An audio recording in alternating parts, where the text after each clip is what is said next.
NATO dipandang sebagai ancaman terbesar bagi perdamaian global saat ini. Pasalnya aliansi militer itu terus berusaha mendorong Uni Eropa menuju konfrontasi dengan Rusia dan Cina.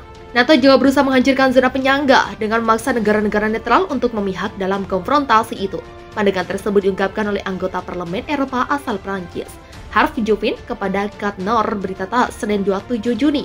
Menurut dia, NATO seakan-akan menganggap Uni Eropa sebagai kantor untuk pendaftaran anggotanya. Dengan logika tersebut, fakta pertahanan pimpinan AS itu meningkatkan tekanan pada Georgia dan Armenia untuk menjadi anggotanya. Padahal negara-negara itu sejatinya tidak pernah menjadi bagian dari Eropa secara geografis. Tekanan serupa juga dialami negara-negara Balkan seperti Bosnia, Herzegovina, Montenegro, Makedonia Utara, dan Kosovo. Menurut dia, situasi ini berangkat dari ketidaktahuan para elit pemerintah Eropa serta para pejabat yang menduduki pucuk pimpinan lembaga-lembaga di benua itu. Dia lantas membandingkan situasi keamanan saat ini dengan krisis rudal Kuba 1962. Kala itu Amerika Serikat menggerakkan rudal jarak menengah di Turki. Tindakan Washington DC itu kemudian dibalas Uni Soviet dengan menggerakkan militernya di Kuba. Namun perang terbuka dapat dihindarkan pada waktu itu berkat diplomasi. Kedua belah pihak, AS dan Uni Soviet pun akhirnya mengakui keprihatinan yang sama di bidang keamanan. Juvin berpendapat dalam situasi saat ini Washington DC harus memperhitungkan kekhawatiran Moskow dan menarik rudal jarak menengahnya dari Polandia dan Rumania. AS juga disarankan untuk menutup pusat-pusat penelitian senjata, biologi, dan kimia di dekat perbatasan Rusia. Uni Eropa tingkatkan pertahanan dengan kompas strategis. Uni Eropa dalam KTT Kamis 24 Maret akan merilis konsep peningkatan kebijakan keamanan dan pertahanan kompas strategis. Rencana kekuatan pertahanan ini bukan untuk bersaing dengan NATO, kata Brad Riagard dari Dewi. Untuk pertama kalinya, 27 negara anggota UE merumuskan kepentingan keamanan dalam konsep bersama untuk membuat Eropa lebih kuat dan lebih mandiri. Dokumen keamanan setebal 40 halaman itu diberi nama Kompas Strategis.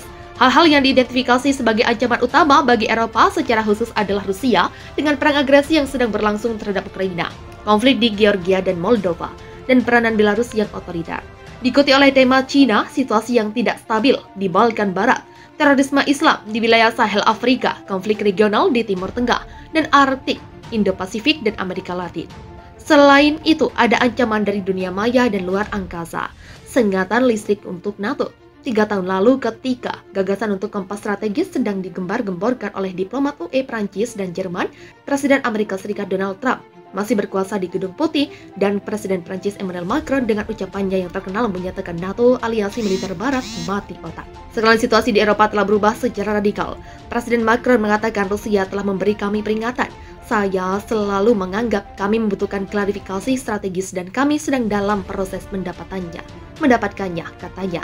Macron menambahkan NATO telah menerima sengatan listrik ketika Rusia menyerang Ukraina. Kompas strategis UE bukan saingan aliansi NATO. Sekali lagi menjadi jelas bagi para politisi dan pembuat kebijakan di Uni Eropa bahwa Eropa hanya dapat dipertahankan dengan bantuan NATO, yaitu dengan sekutu Amerikanya. Itulah alasan kompas strategis UE sama sekali tidak bersaing dengan aliansi NATO, kata Michael Gahler, anggota parlemen dan pakar kebijakan luar negeri dari partai CDU di Parlemen Eropa. Pertahanan kolektif harus terus dilakukan dengan NATO di masa mendatang, tambah Gahler. Petinggi UE, Borrell juga dengan tegas berbicara mendukung NATO. Pasukan respon cepat di bawah kepemimpinan Jerman, Uni Eropa akan membantu pasukan gerak cepat berkekuatan 5.000 tentara yang disiapkan untuk aktif tahun 2025.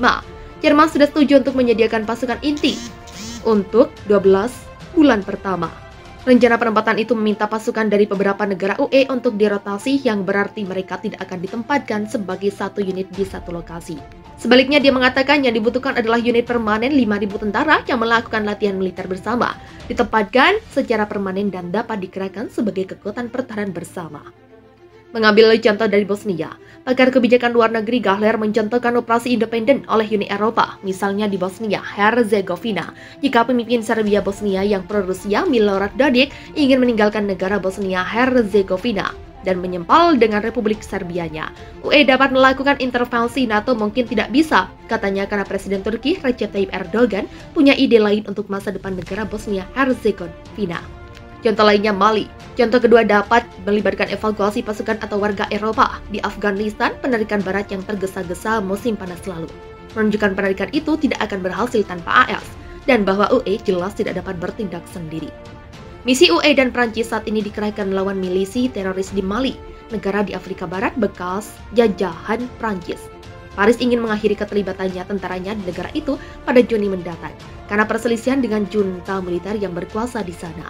UE telah berusaha membangun kekuatan pertahanan bersama dan mengumpulkan sumber daya strategisnya selama 2 dekade. Josep Borrell yakin bahwa kali ini pasti akan berhasil, bahkan jika tidak semua dari 27 negara anggota UE ingin bergabung, sekelompok kecil anggota yang bersedia masih dapat menjalankan misi militer atas nama UE. Kompas strategis memperjelas bahwa perjanjian UE memungkinkan untuk itu. Perbatasan panjang Finlandia dengan Rusia akan menjadi mimpi buruk strategis bagi NATO, kata Emma Ellsworth, seorang rekan senior di Pusat Strategis dan Keamanan Skopkorp untuk Bloomberg. Seperti yang ditulis, untuk merugikan Rusia, para pemimpin Amerika Serikat dan NATO tidak memperhitungkan biaya bergabung dengan negara-negara baru. Sementara hanya ada 2 nilai plus yang jelas dari keputusan ini, simbolis, yaitu demonstrasi, solidaritas, dan teknis. Karena fakta bahwa masuknya Swedia dan Finlandia aliansi akan lebih erat terkait dengan keanggotaan Uni Eropa mereka. Dengan demikian, kedua negara memiliki ekonomi yang sangat maju. Berkat itu mereka dapat berkontribusi pada potensi teknologi NATO.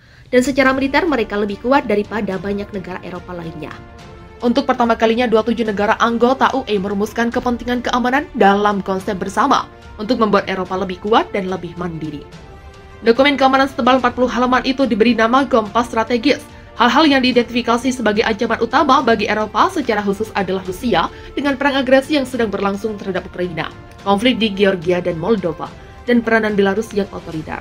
Diikuti oleh tema Cina, situasi yang tidak stabil di Balkan Barat, terorisme Islam di wilayah Sahel Afrika, konflik regional di Timur Tengah, dan Arktik, Indo-Pasifik, dan Amerika Latin. Selain itu, ada ancaman dari dunia maya dan luar angkasa. Sengatan listrik untuk NATO. 3 tahun lalu ketika gagasan untuk kompas strategis sedang digembar-gemborkan oleh diplomat UE, Prancis, dan Jerman, Presiden Amerika Serikat Donald Trump masih berkuasa di Gedung Putih, dan Presiden Prancis Emmanuel Macron dengan ucapannya yang terkenal menyatakan NATO aliansi militer barat mati otak. Sekarang situasi di Eropa telah berubah secara radikal. Presiden Macron mengatakan Rusia telah memberi kami peringatan. Saya selalu menganggap kami membutuhkan klarifikasi strategis dan kami sedang dalam proses mendapatkannya, katanya. Macron menambahkan NATO telah menerima sengatan listrik ketika Rusia menyerang Ukraina. Kompas strategis UE bukan saingan aliansi NATO. Sekali lagi menjadi jelas bagi para politisi dan pembuat kebijakan di Uni Eropa bahwa Eropa hanya dapat dipertahankan dengan bantuan NATO, yaitu dengan sekutu Amerikanya. Itulah alasan kompas strategis UE sama sekali tidak bersaing dengan aliansi NATO, kata Michael Gahler, anggota parlemen dan pakar kebijakan luar negeri dari partai CDU di Parlemen Eropa. Pertahanan kolektif harus terus dilakukan dengan NATO di masa mendatang, tambah Gahler. Petinggi UE, Borrell juga dengan tegas berbicara mendukung NATO. Pasukan respon cepat di bawah kepemimpinan Jerman, Uni Eropa akan membantu pasukan gerak cepat berkekuatan 5.000 tentara yang disiapkan untuk aktif tahun 2025. Jerman sudah setuju untuk menyediakan pasukan inti untuk 12 bulan pertama. Rencana penempatan itu meminta pasukan dari beberapa negara UE untuk dirotasi, yang berarti mereka tidak akan ditempatkan sebagai satu unit di satu lokasi.